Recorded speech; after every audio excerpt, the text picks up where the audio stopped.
적용의 정의, 어느 때 적용이 필요한가, 적용의 원칙, 그리고 그 다음 페이지 보세요. 이제 적용의 영역, 다음 구절 적용입니다. 적용은 대단히 중요합니다. 자, 적용의 정의. 항상 인문과학에서는 이 정의가 굉장히 중요해요.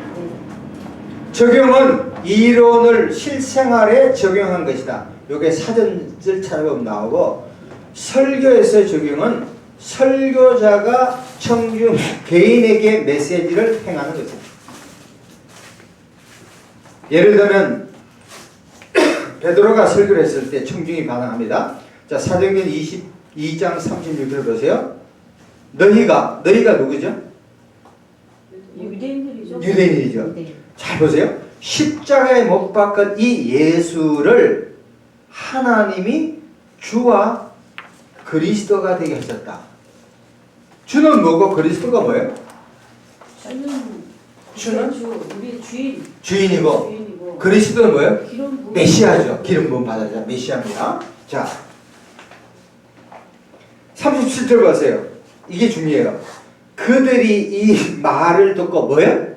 마음에 찔려. 그러니까 여러분 설교를 할 때 위로만 하고 격려만 하는 것이 능사가 아니라 뭐 해야 돼요? 찔려야 돼요. 그래야 변화가 되나. 근데 오늘날 한국교회 설교 어떻죠? 찔리는 설교가 없죠. 거의 없다니까. 예언적인 설교가 없어. 자녀에게도 내 아들 귀하다고 해서 한 명 아들 딸 구별받고 한 명만 먹고 잘 키우자 하지만, 그러니까 너무 과보하다 보니까 섭섭한 이야기, 잔소리나 호된 이야기 거의 안 해요. 그러니까 자식이 어떻게 돼요? 엉망진창이 되는 거죠. 다시금 봅니다. 30절 이스라엘 백성들이 이 십자가에 못 박아 이들이 이 말을 듣고 마음에 찔려 베드로와 다른 사람들께 물으리되 형제들아 우리가 어찌할꼬 What shall I do? 어떻게 할까? 베드로가 이르되 38절 같이 읽읍시다. 시작. 베드로가 이르되 너희가 회개하여 각각 예수 그리스도 이름으로 세례를 받고 제사함을 받아라. 다시 한번 정확히 봐요. 이게 다시 한번 봅니다. 사도행전 2장 36절에 너희가 십자가에 못 박은 이 예수를 하나님이 주와 그리스도가 되게 하셨다. 사도 베드로가 설교를 딱 그렇게 하는 거야. 그러니까 이 말을 듣고 청중들이 마음에 찔려. 그러고 나서 어떻게 했으면 좋겠냐? 38절에 베드로에게 너희가 회개하여 각각 예수 그리스도를 세우고, 이 38절이 적용이라는 거예요. 요거예요. 그러니까 청중은 형제들아 어찌할까 했다? 베드로는 회개하고 세례받으라. 바로 이것이 적용이에요. 얘들아 우리가 아들을 키우잖아, 딸을 키우잖아. 너는 밤에 너무 맨날 늦게 와. 술을 너무 많이 먹어. 바로 살아야지. 그렇게 하는 것보다도 10시까지는 집에 와야 한다. 술을 자주는 먹지 말고 한 번씩 먹고, 이렇게 구체적으로 적용하는 거예요. 이거 적용이라고. 명설교에 갔던 찰스 스펄전은 적용이 시작되는 것은 뭐가 시작돼요? 설교가 시작돼요. 그러니까 적용 없는 설교는 강연에 불과하다. 이처럼 적용은 기독교 가르침을 개인의 삶에 연결해서 그 다음에 뭐가 되니까 두 장. 쉽게. 또 실제. 실제 대상. 또 조아라 사모님 뭐라고 그러세요? 적용은 기독교 가르침을 개인의 삶에 연결해서 어떻게 된 삶을 살게 한 거다? 변화예요. 변화. 트랜스폼이에요. 트랜스폼. 체인지라기보다도 트랜스폼이 더 의미가 있을 것 같아요. 체인지는 변화인데 트랜스폼, 예, 완전히 바뀌어지는 거죠. 영적인 변화예요. 이거는 물질적인 변화를 했거든. 완전히 영적인 트랜스폼, 바뀌는 거예요. 자, 두 번째, 적용이 어느 때 필요할까? 영적 진리가 생길 때마다 적용한다. 일반적으로 설교가 소지나 대지의 마지막에 적용한다. 자, 보십시오. 우리가 설교를 하잖아요. 설교를 하게 되면 잘 보세요. 설교에 일단 제목이 있죠. 본문이 있죠. 본문이 먼저거든. 이거 바꾸면 되겠다. 본문하고 제목 나오죠. 그러면 서론이 나오죠. 그러면 본론이 나옵니다. 본론 사이에 전환구가 있습니다.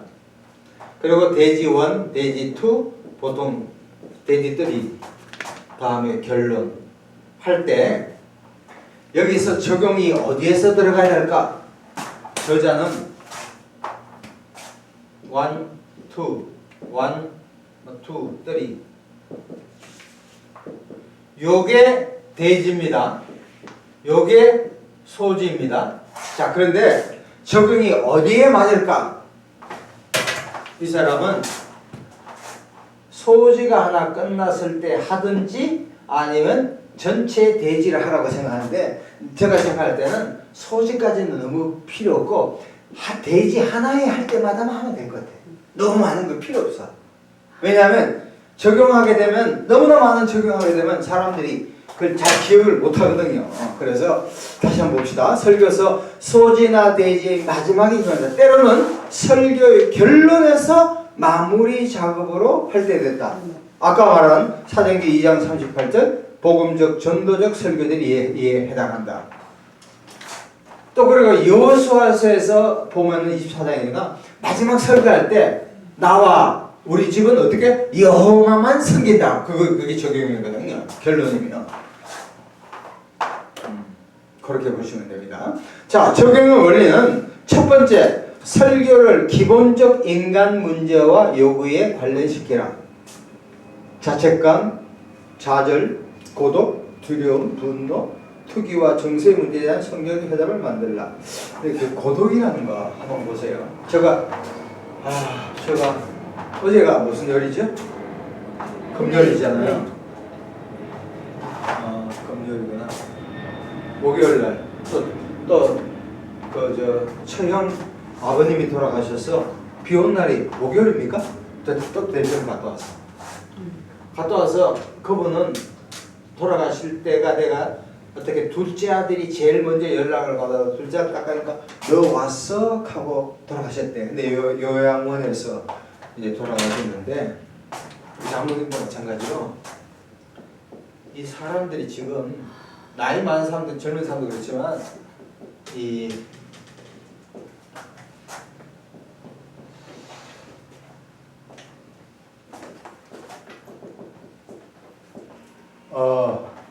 오늘날 제가 보니까 이 소상집 이 장례식에 가보니까 이 외로움에 대한 이야기가 참 많이 나와요. 그러니까 돌아가신 분들이 다 외로웠대. 근데 이 사람들은 다 예수를 믿었거든. 그러면서 제가 생각할 때 헨리 나우엔 그 신부가 있죠. 이 사람이 어떻게 얘기했냐면은 리칭 아웃이라는 그런 책에 보면은 첫 번째가 외로움에서 고독으로 바꿔야 해요. 사실 우리는 한국말로는 외로움이나 고독이나 거의 유사해요. 뜻이. 근데 헨리 나우엔의 포인트는 뭐냐면 너무나 뭐가 사람들이 나를 안 알아줘서 외로워요. 뭐가 없다고 다 이렇게 소속감에 여러 가지 불평을 하잖아. 남자들 여자들 다. 그런데 그것을 하나님하고 독대로 그 모든 문제를 풀어라는 얘기예요. 그래서 제가 이번에 장례식을 2번 이렇게 참견하고 또 이제 예배를 한번 두 번에 인도하면서 느끼는 게 제가 지금 나이 많은 사람들이 좀 외로움을 많이 타잖아요.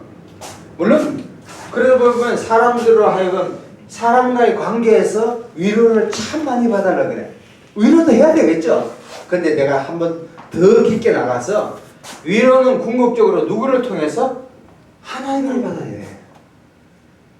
우리가 보세요. 앞으로 우리가 20년, 25년, 30년 지나면 우리도 다 사라질 거예요. 마지막에 우리가 요양원이나 뭐 요양병원이나 뭐 병원에서 또 집에서 있을 때 우리 자식이 나를 안 찾아오냐, 친구가 안 찾아오냐, 친척이 안 찾아오냐. 자, 그럴 때 우리 마음이 어떻게 돼요? 찾아오면 기쁘고 찾아오지 않으면 슬프다니까. 근데 솔직히 말하면 진짜 예수를 믿는 사람이었다면 사람이 찾아오면 좋겠지만 찾아오지 않더라도 왜? 하나님과 평강을 누려야지. 그래서 내가 생각할 때 야, 이거 오늘날 그 설교자나 목사님들이 이런 홀로서기에 대한 영적인 교훈이나 이게 굉장히 약했다. 응? 뭐 일단 찾아방 하면 뭐 대단히 대박이 난 것처럼 저는 그렇게 생각합니다. 그러니까 뭐 보면서 만일 내가 요양원에 있거나 또는 요양병원에 있거나 혼자 있더라도 물론 사람이 찾아오면 힘이 되겠지. 그리고 어떤 사람은 내 아는 사람도 지금 그랬잖아요. 자주 전화를 해달래. 물론 필요하지. 근데 그런 인간적인 위로도 중요하지만 제일 중요한 게 뭐예요? 나와 하나님 관계만 확실하면 진정한 위로가 될 줄로 믿습니다. 네, 그런 포인트를 이번에 두 번의 그걸 통해서 제가 좀 느꼈습니다. 개인적인 생각입니다. 자, 두 번째 한번 적어보세요. 현재 한국 사회 문제와 한국 교회 문제를 한번 적어보자고. 옛날에 한번 언급을 했는데, 자, 지금 한국 사회 문제는 뭡니까? 한국 사회 양극화 적으세요. 양극화. 또 어떤 문제가 있죠? 예? 불평등. 그리고 청년 실업이 심각해요. 지금 빈부 차이가 코로나에. 심해서. 예? 빈부 차이가 심해서. 아, 빈부 차이. 그 양극화도 되겠죠. 여러 가지로. 또 아직까지 지역에 대한 어떤 뭐 전라도, 경상도, 머선시가 지역에 대한 어떤 거. 핑크당. 아 진짜 하여튼. 그렇죠. 끝이 없어. 대구 광복 핑크당. 맞아. 기레기 불신의 사회. 서로가 서로를 불신하는 거예요. 또 이 코로나로 인해 가지고 고용 불안도 지금 심각해요. 그리고 대기업조차도 CP나 또는 돈을 차입해 가지고 가을에 막을 비용을 갚는데 준비하고 있대. 그걸 다시 은행에 넣었대. 엄청난 돈을. 미래가 불확실한 거예요. 예. 또 북한의 핵도 문제가 되겠죠, 그죠? 가장 심각한 것 중에 하나가 지금 자영업자의 불황도 심각합니다. 자, OECD 중에 우리 한국이 자영업이 몇 만인 줄 아세요? 700만. 식당 머리 감는 거 뭐 이런 거 해가지고 700만에 약 따라서 부부가페가 평균 3명으로 잡은 700만에 3,021 2천만이야. 우리 5,200만 중에 2천만 약 인구 40%가 자영업에 지금 매달리는 거야. 이 신월동 이 시장 바닥 쭉 가보면 간판이 수시로 바뀌잖아요. 자영업이 지금 보통 문제가 아니에요. 그래서 지금 이번에 기초 재난을 해가지고 뭐 전국민 70에서 100%였는데 어떤 경제학자는 차라리 자영업이나 진짜 어려운 중소기업이나 뭐 대기업 포함해가지고 그들을 지원하지 않냐 그렇게 얘기를 한다고요. 그 말도 맞아요. 그리고 저출산 고령화가 또 심각한 문제예요. 애를 안 놓아. 놀 수가 없어. 애 놓으면은 애를 돌봐야 되지, 학교 보내야 되지. 천문학적인 논리들. 또 한 가지가 안 좋은 게 진영 논리. 이거. 그 20대 국회에 지금 이제 한 보름 남았는데 한 6인 국회의원 6사람이 진보든 뭐 보수든 좌파든 우파든 관계없이 똑같이 이야기가 제발 이제 진영 논리로 가지 말고 국민의 국익을 위해서 좀 신경을 써야 되지 않느냐. 무조건 반대를 위한 반대를 넘어서야 되지 않느냐. 그렇게 얘기합니다. 그 외에도 여러 가지가 많아 있어요. 그리고 집값이 폭등돼 있죠. 집값이 너무너무 올랐어요. 자, 그러면 한국 교회 문제를 한번 찾아봅시다. 뭐가 문제예요? 한국 교회 상업화. 상업화. 커머셜리즘. 대기업 그래. 제가 저기 서울역에서 한 1년 8개월 이제 노숙자 설교를 했거든. 그때 성경 공부도 한번 같이 했다고요. 무모한 도전이지만 하긴 했어요. 서울에 아주 큰 교회에 다녔는데 이 친구가 눈도 조금 거의 안 보여 이러더라고. 그 교회는 마치 보험회사처럼 숫자를 갖고 막 구역장 뭐 조장을 막 족친대. 그게 마치 보험회사 같아. 그럴 것 같아. 그죠? 그럼 막 해가지고 A 조장회가 막 그래프를 막 그린대. 그러니까 은평구는 이렇게 되는데 왜 이쪽은 왜 안 돼? 그거를 제일 잘하는 데가 신천지. 신천지가 아주 조직적으로. 그렇다고. 아주 전도를 공격적으로 하더라니까. 금반지도 열돈 포상을 주고. 그 신천지 나왔던 청년이 간증하는 거 보니까 이야 신천지가 딱 하나 오잖아요. 7개월 동안 성전에 넣어주면 성전에 받아도 걔들이 한 예배당에 넣어주지 않고 7개월 동안 이 사람이 필요한 것을 채워준대. 뭐 기타를 하든지 집을 받든지 뭐 알려준지 별별을 다 준대. 그러고 나서 7개월 그러면서 성경 공부를 아주 강하게 시켰네. 그러면 대다수 사람이 넘어온대. 대다수 사람들이. 교세가 확장. 왜냐면 그래서 대구에 있는 이거 저 실력을 조대드리겠습니다. 대구에 있는 신천지에 뽑힌 사람들의 간증을 해서 나중에 이야기 들어보니까 왜 어떤 목사님이 평가했더라. 왜 신천지에서 젊은 청년들이 왜 그렇게 빠지냐니까 청년들이 말하는 미래가 지금 현재 불확실하다는 거예요. 그래서 그게 진짜 바로 신천지처럼 보이는데 헷갈린다는 거예요. 거기만 가면 마치 뭐가 된 것이야. 마치 우리가 죄송합니다. 우리가 신앙생활 하다 보면 좀 싱겁잖아요. 그러면 일단 기도원 가면은 뭐 있으니까 불이 붙는 거, 불이 붙어. 근데 현실적인 생활에서는 또 어떻게 해요? 밋밋하거든. 또 기도원 가고. 그러니까 좋은 점도 있지만 그런 식으로 이 신천지가 굉장히 공격적으로 전도를 한대요. 그러니까 청년들이 현재가 불확실한데 미래, 그 다시 말하면 진짜 신천지가 아닌 그 엉터리 신천지에 돌아간다는 거예요. 자, 상업화. 또 한국교회의 문제가 지금 뭡니까? 말씀의 부재. 말씀의 부재. 성경 말씀의 부재. 어젠가 어떤 교회 장로를 만났는데 우리 교회에서 와서 내가 그러더라고. 한국교회가 다시금 기도해야 되고 성경 말씀은 돌아간다. 내가 깜짝 놀랐어. 아니 한국교회 이런 데가 있어요? 있대. 그러면서 여러분 오해하지 마세요. 그냥 얘기 들었으니까 서울 한국에서 큰 교회 다니는 장로야. 이분 그런 얘기 하더라고. 그 조영기 목사님 있을 때는 막 기도하고 또 오산리 기도원 이렇게 다 하는 것이 전혀 부담이 없었대. 근데 지금 사람들은 기도를 안 하려고 그런대. 기도를 안 한대. 기도를 안 한다며. 기도하기를 싫어한대. 기도하기를 별로 안 좋아한대. 기도를 잘못 가르쳐. 왜 그럴까? 아니 60, 70년 전에는 뭐 배고픔의 문제 때문에 기도했고 뭐 그러면 됐겠지. 그때는 떠먹었다는 거야. 근데 지금은 모이면 회의하자 그러고 별로 기도하는데 재미가 없대. 관심이 없대. 맛이 갔다는 거야. 성공적인 물질 중심을 흘러서 그래요. 그런 것들. 그러니까 어느 정도 채워졌으니까. 첫째는 이제 그런 거고 등다 싣고 배부르면 사람 하나님 멀리하게 돼 있어요. 아멘. 아니 단정하지가 않은 거야. 그런데 두 번째 문제는 또 뭐냐면 그렇게 부흥회식으로 하는 기도에 사람들이 식상하고 열매가 없다는 걸 알게 된 거예요.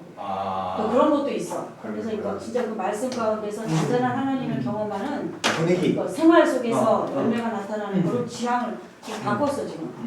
전환이 됐다고 해야 될까? 그것도 좋네요. 그런 포인트가. 거. 비글가불이죠.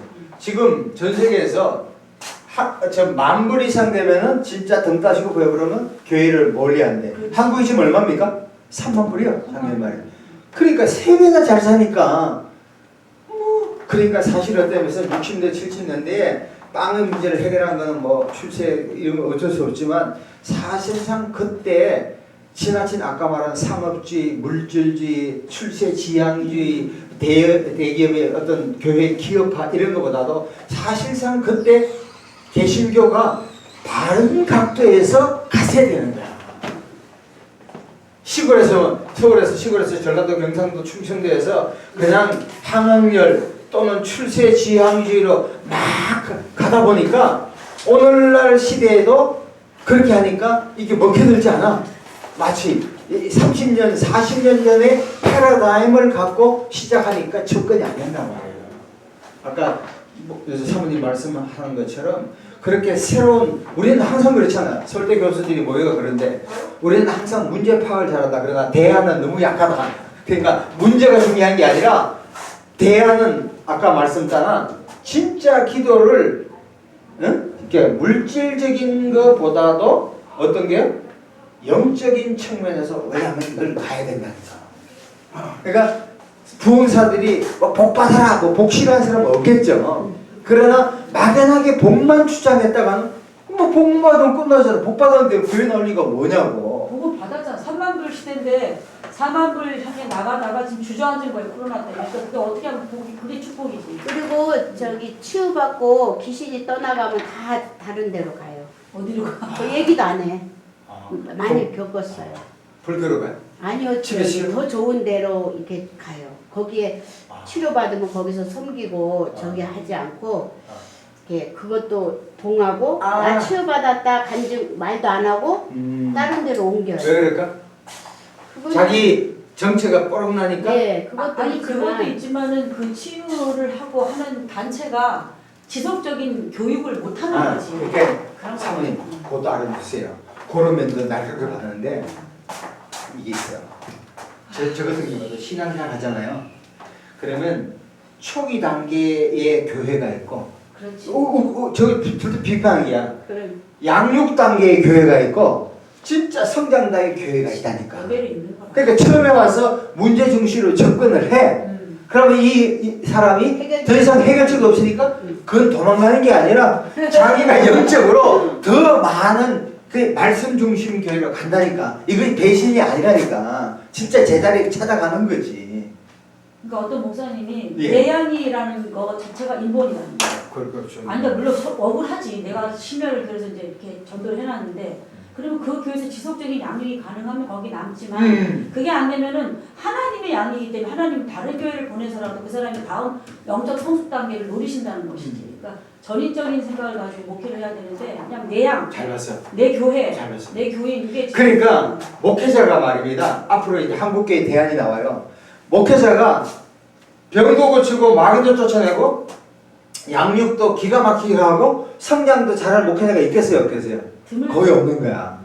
그러니까 초기 단계, 중급 단계, 고급 단계니까 자기 분야에 달하면 돼. 그리고 또 합력해서 선을 것처럼 이 교회가 사역자가 많아서 이게 병 고치는 목사님도 계시고 마귀 쫓아내는 목사님도 계시고 또 말씀에 있는 것도 그거 성경 공부 잘하는 사람도 있고 이게 섞여야 된다. 그러니까 성장한 교회는 이게 되더라고. 그렇지 맞아. 안산 제일교회도 양육, 아, 말씀 고급 공부, 목사님. 예, 그 다 돼. 그러니까 그게 그런 치유받고 더블지. 예, 새신자 관리도 잘하고 교육도 받으면서 이제 봉사할 때를 봉사도 하고.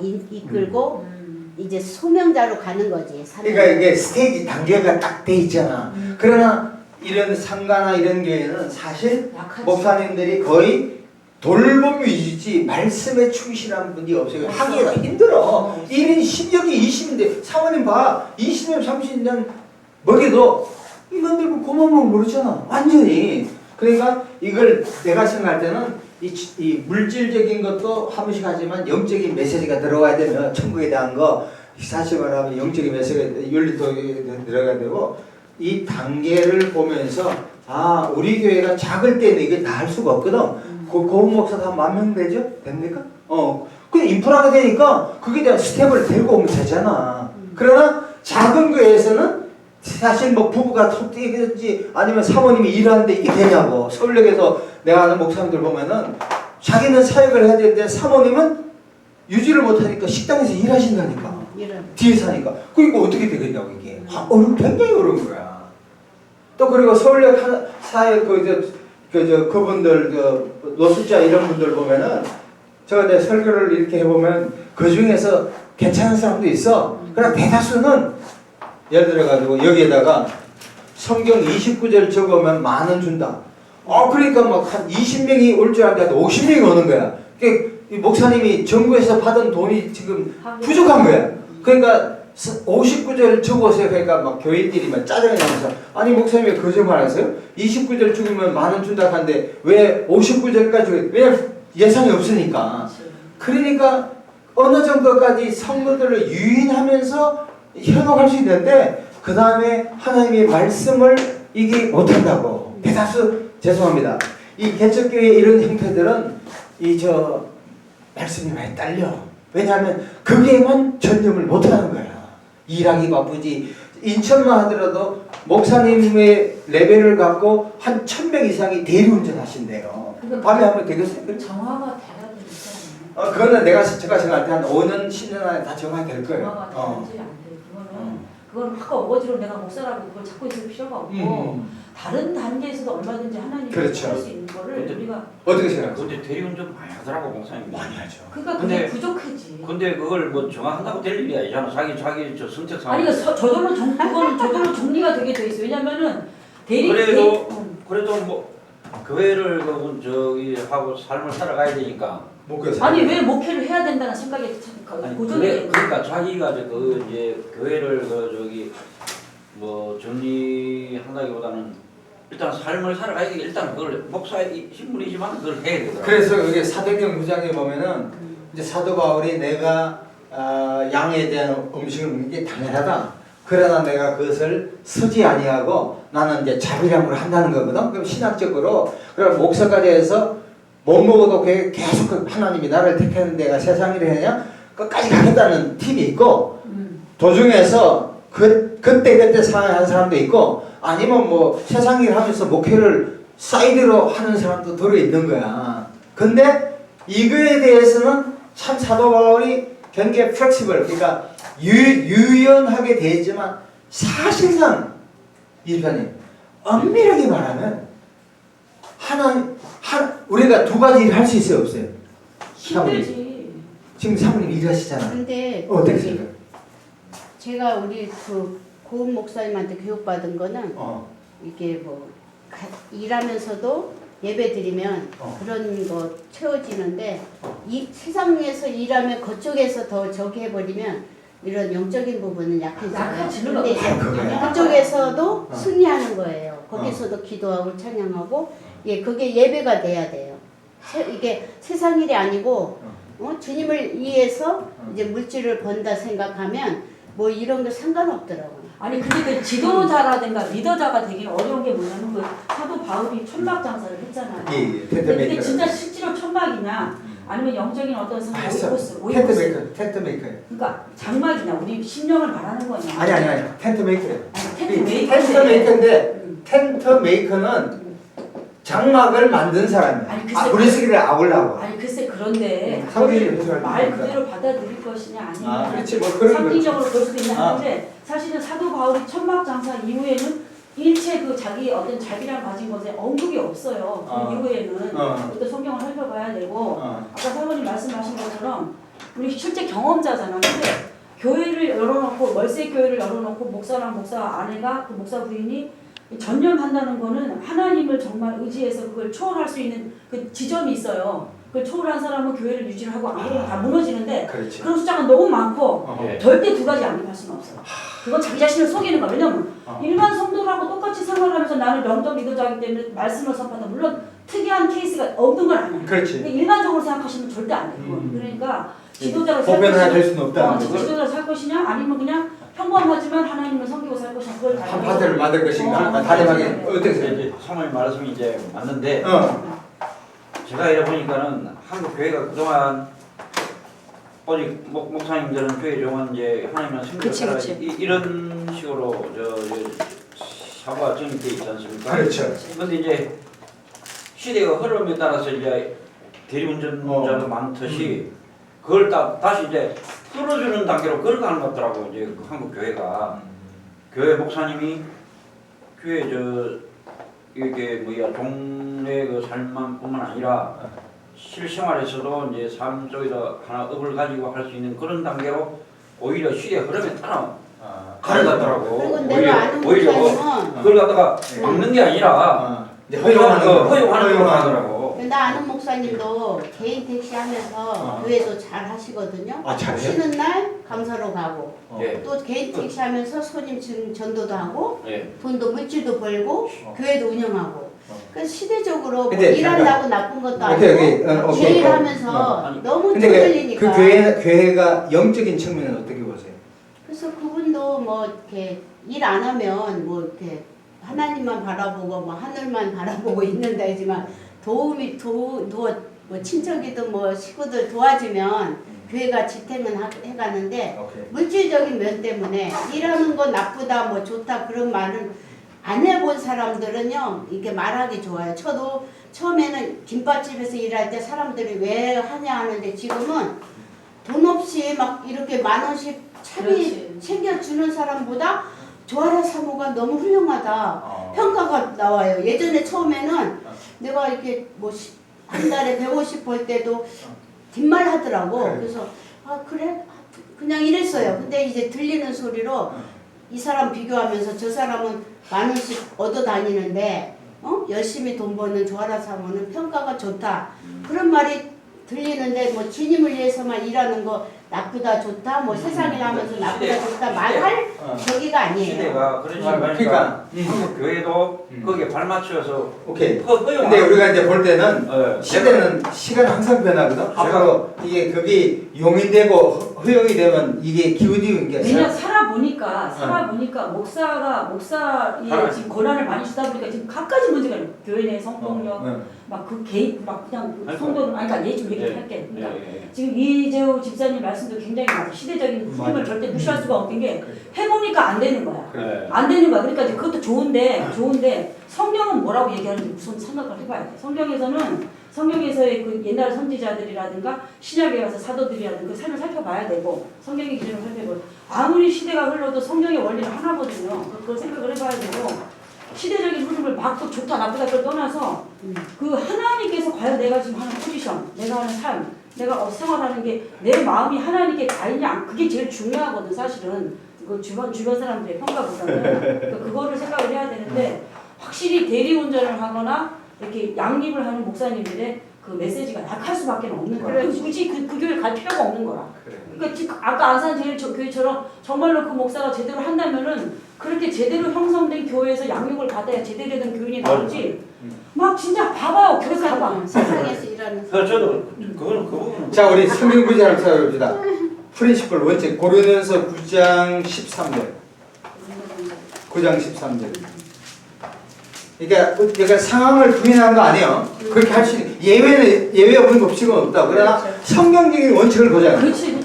자 9장 13, 14절을 우리가 두 번 연급해. 자 고린도전서 9장 13, 14 시작. 성전의 일을 하는 이들은 성전에서 난 것을 먹으며 제단에서 섬기는 이들은 제단과 함께 나는 것을 너희가 하지 못하냐. 이와 같이 주께서도 복음 전하는 자들이 뭐로 살아요? 복음으로 살리라. 근데 바울은 자기가 민폐를 안 끼치려고 했던 특수한 경우인데 그걸 일반화시키면 안 된다. 왜냐하면 하나를 우리 사진 해보니까 목회도 제대로 하면 목회도 힘들어. 맞아. 그걸 저는 얘기하는 맞죠? 거야. 맞아. 그러니까 제 결론은 그래. 나도 힘들면 이번에 목사님 미국에서는 어떻게 합니까? 좀 이따 얘기할게. 저도 이제 5월달에 국식 회복되면서 농담으로 그러니까 택시 운전 할 수 있다. 그런 마음은 있지만 내가 할 수 있어서 한 게 아니야. 난 미국에서 연금이 나오니까 뭐 많지 않지만 할 수 있음에도 불구하고 안 해야 돼. 그렇지. 처음을 허용하면 어떻게 돼요? 나는 지금 있잖아. 일주일이 엄청나게 바빠. 할 일이 너무 많아요. 이 책도 봐야 되고 저 책도 봐야 되고 뭐고. 그러니까 목회만 감당해도 안 된다. 장사도 있잖아. 대기업이 아이스크림 장사한다? 우산 장사한다? 우산